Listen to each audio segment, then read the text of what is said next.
So here I am with my 2001 Honda XR650R. As you can see, I have PivotWorks lifetime replacement. Well, I guess I will keep the receipt on this guy because I think I have PivotWorks in there, and let's just say one's not turning and one is loosey-goosey. So this is, I ordered off Amazon. Don't know quite who fulfilled it.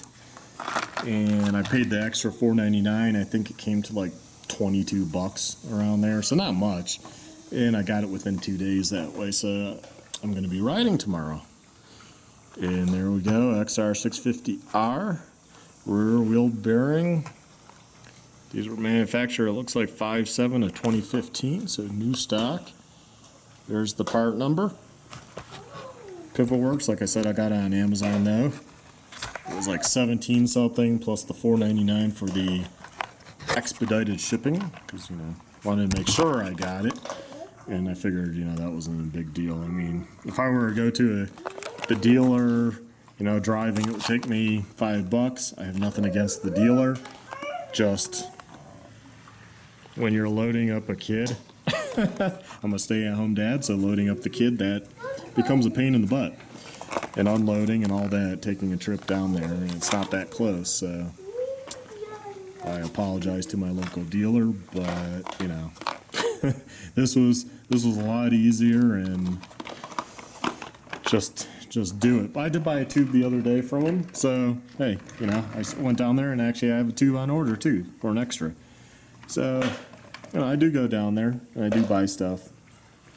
I was thinking about even asking if they had it just to get an extra set, but honestly I don't know how much longer I'm going to have this on this Honda 650R. It's getting long in the tooth. I already had one rebuild that I've done and the miles I've put on it. But anyways, back to the bearing. Looks like some stickers too. And so I only found out once I took it off. I was greasing stuff up. I'm like, oh no, that's bad. So I'm going to be removing those. It's not really that hard per se. Once you get one side out, you can easily knock the other side out. It's just, get the dust seal out and knock this bearing out, probably from the other end with a long screwdriver or something to catch an edge of the bearing and just sledge it, pound it right out. And of course you can also leave these in the freezer, make them easier going in. I've done that, and I don't think that's actually made it any easier necessarily. So I don't really think by the time you get it out, they start defrosting like right away. So we'll see what I have to do. Hopefully you get these in here. So I'll come back and just show any tips and tricks.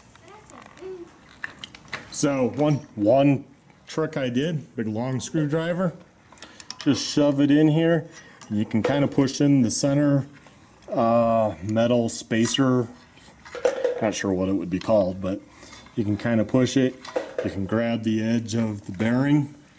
And then I took the rubber mallet there and I just whacked it and I just beat that bearing out. As you can see, it fell down at the bottom of the bucket there. So that side's out. So all I have to do now is flip this around and do the same on this side. Really quite simple and really fast. Not that complicated. So we're back with the bearing install. I already did the one side, the smaller bearing of the two.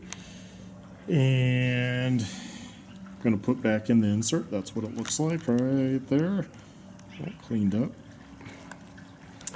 I'll show you the old bearings after we get this all together. They're in the bucket.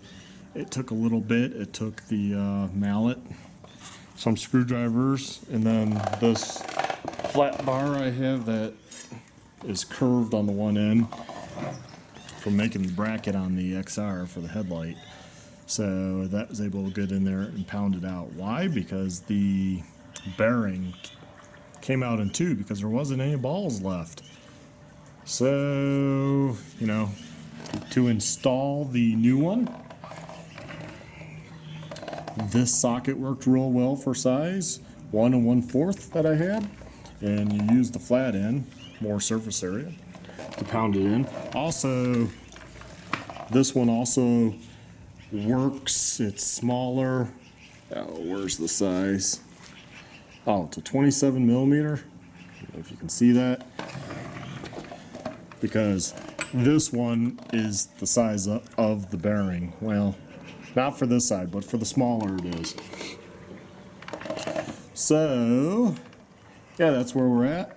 I'm going to grease up the inside of that and re-put that insert in and basically be done. Once again, back with the bearing. Got it in. Both sides are in. Both seals are in.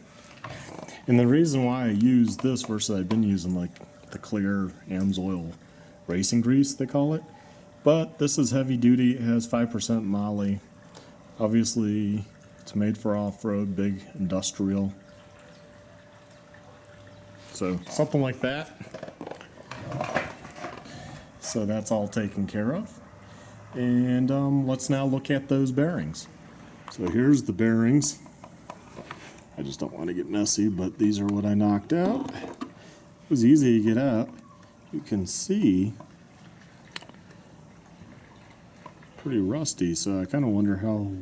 I know it felt a little wobbly not that long ago, so I'm guessing that's why that one was loose, because its bearings failed, and when I knocked it out, that center came out, which makes the ring part hard to then pull out. As you can see, I put a line in it. I used the Dremel, just trying to slightly cut through it without, damaging. So I was afraid to go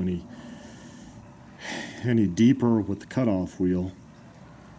But that's why I used the curved piece of metal to bang it out after the screwdriver probably put, I don't know, 4 millimeters between it and its seat on the one side.